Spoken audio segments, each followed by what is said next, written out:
Political analyst Ahmad Shahidov is joining us now from Baku to discuss the latest from the Armenia-Azerbaijan normalization process and Turkish President Erdogan's visit to neighboring countries following his recent election win. Good to see you, Ahmad. Thank you for having me in your program.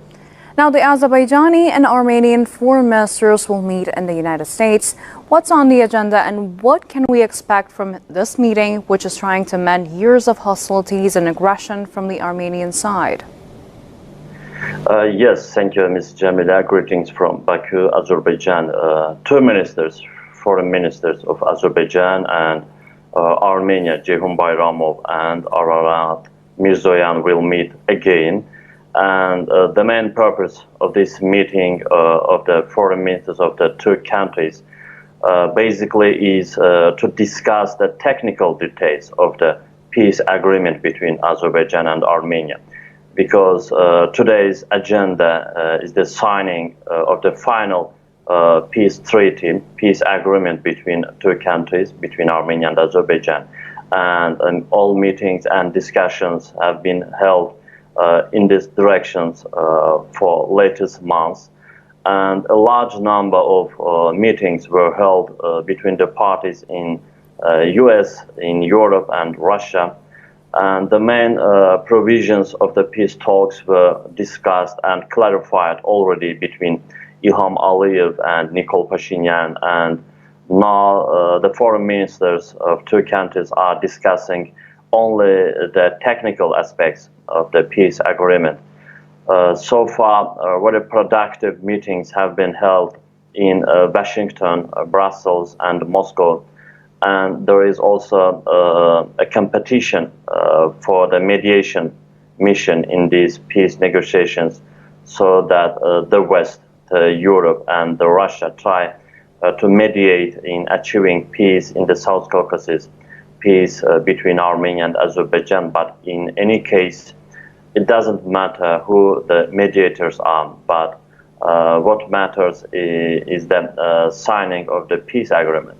And today the process is about to accelerate, and in fact a number of very important issues have been agreed upon the peace talks that have taken place so far. And first of all, the leaders of Armenia and Azerbaijan, İlham Aliyev and Nikol Pashinyan, have agreed on the recognition of the territorial integrity. This is the very sensitive and very important issue, territorial integrity issue of the countries, and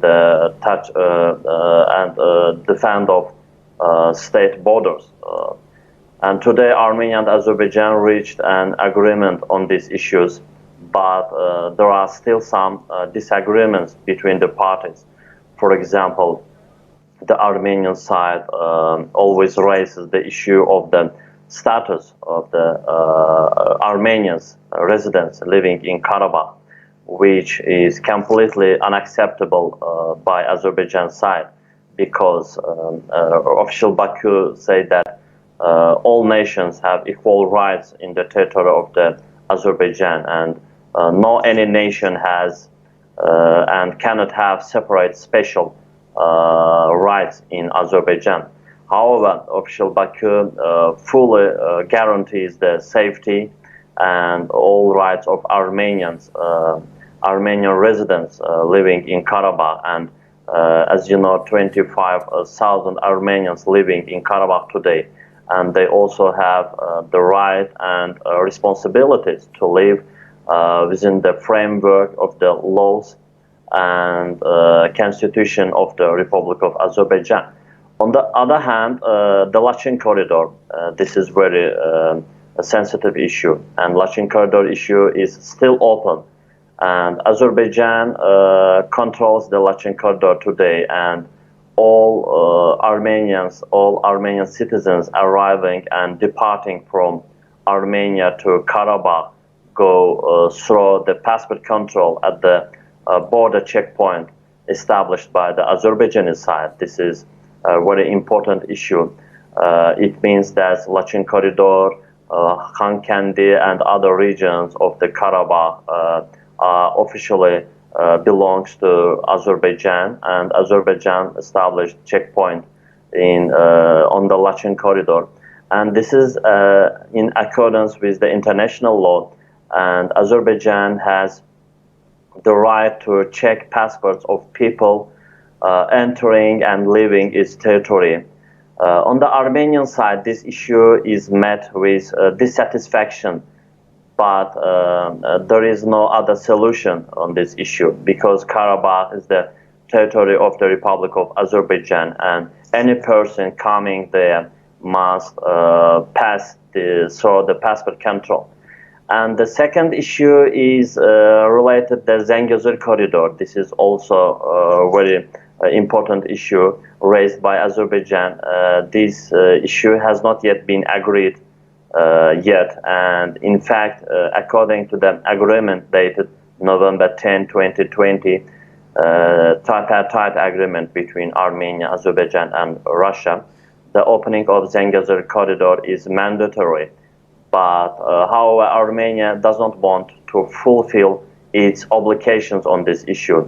Azerbaijan demands that the Zangezur Corridor have to be opened over the territory of Armenia in order to ensure the transportation of Azerbaijanis, ensure of the free going Azerbaijanis living in eastern part of Azerbaijan to Nakhchivan, and the people of the Azerbaijan living in Nakhchivan come to eastern side of Azerbaijan by this corridor.